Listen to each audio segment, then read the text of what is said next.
a lawyer who worked for Ethan and a former professional hockey player, too. At 6'4", the guy was built like a tank and filled the net. "You're something else, you know?" Brad said from beside her. Jill drew her gaze from Sawyer as he faced off against Ethan. "How's that?" she asked, lifting her water bottle to her mouth. "You're amazing. I've never met another woman like you. There's nothing you can't do." Jill choked on the water while searching his face for a sign he was teasing.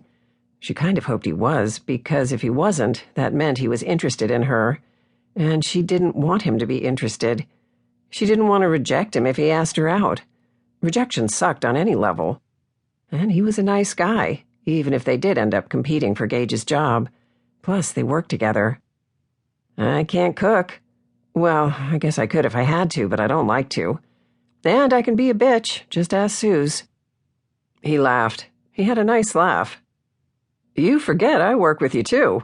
But hey, we all have bad days, and you've been putting in a lot of overtime." Totally nice guy, damn it. She prayed for a fight to break out on the ice, just not one involving Sawyer. He couldn't risk another concussion. But no, he was tearing up the ice on a breakaway. It was a beautiful sight. She could watch him skate all day. The crowd roared as he showed off his legendary stick-handling abilities. With a flash of a smile and his perfect white teeth, his passion and love of the game lit up his gorgeous face. Then he drew back his stick and took a powerful shot. She held her breath. Disappointment echoed off the building's rafters when the goalie deflected the puck. She'd been so caught up in the play that she hadn't realized Brad was speaking to her. "Sorry, what did you say?" "I was wondering if you'd like to get a drink with me sometime." She groaned inwardly, wishing she'd either ignored him or said something about the game to distract him. Now she had to figure out a way not to hurt his feelings. "I'd really like to, Brad, but Gage has a no fraternization policy." She caught a hint of disappointment in his blue eyes. "I wish he didn't. You're a great guy." "I feel the same about you, but you're right. I wouldn't want to jeopardize my job." Before Jill could ask his thoughts about his future with Christmas's sheriff's department, Ethan opened the door to the players' bench. As he and his line filed back in, he said, "Get out there, you two, and do us proud." "But we're on the third line, not the second," Jill protested, even as she stood up. Brad was already over the boards. "You two are on a winning streak. Now go out there and show them up," he said, pushing her out the door without warning. Her skates went out from under her, and she landed on her butt. Her brother laughed.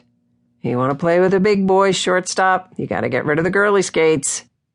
"Ouch, looks like that hurt." "You might want to sit this one out, shortstop," Sawyer said, leaning on his stick as he watched her struggling to get up. His mouth twitched with amusement. "Don't let them intimidate you, Jill. I've got your back," Brad said, slapping at her brother's stick with his. "Thanks," she murmured, and took her place across from Sawyer. Standing 6'3" without skates, he towered over her with them on. He grinned down at her. She scowled up at him. "You won't be smiling once we—" 5 blondes wearing short skirts and white t-shirts with Sawyer's face covering their boobs drowned Jill out as they shook their pom-poms and yelled, "Go Sawyer! Go Sawyer! Go Sawyer!" Jill rolled her eyes. "They're a little underdressed, don't you think?"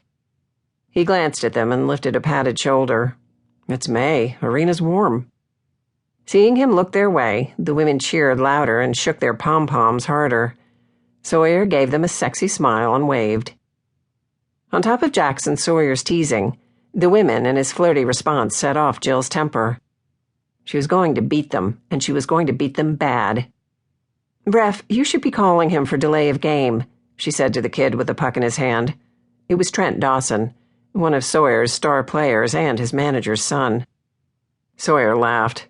"Good try, shortstop," he said, slapping at her stick with his. Jill ignored him and got in position, casting a sidelong glance at Trent. Just as he was about to drop the puck, she said, "I don't flipping believe it. They're flashing their boobs." Sawyer lifted his head to look at the same time Trent released the puck. Jill got the drop on Sawyer, shooting the puck to Brad. "You always did play dirty," Sawyer said, laughing as he whizzed past her.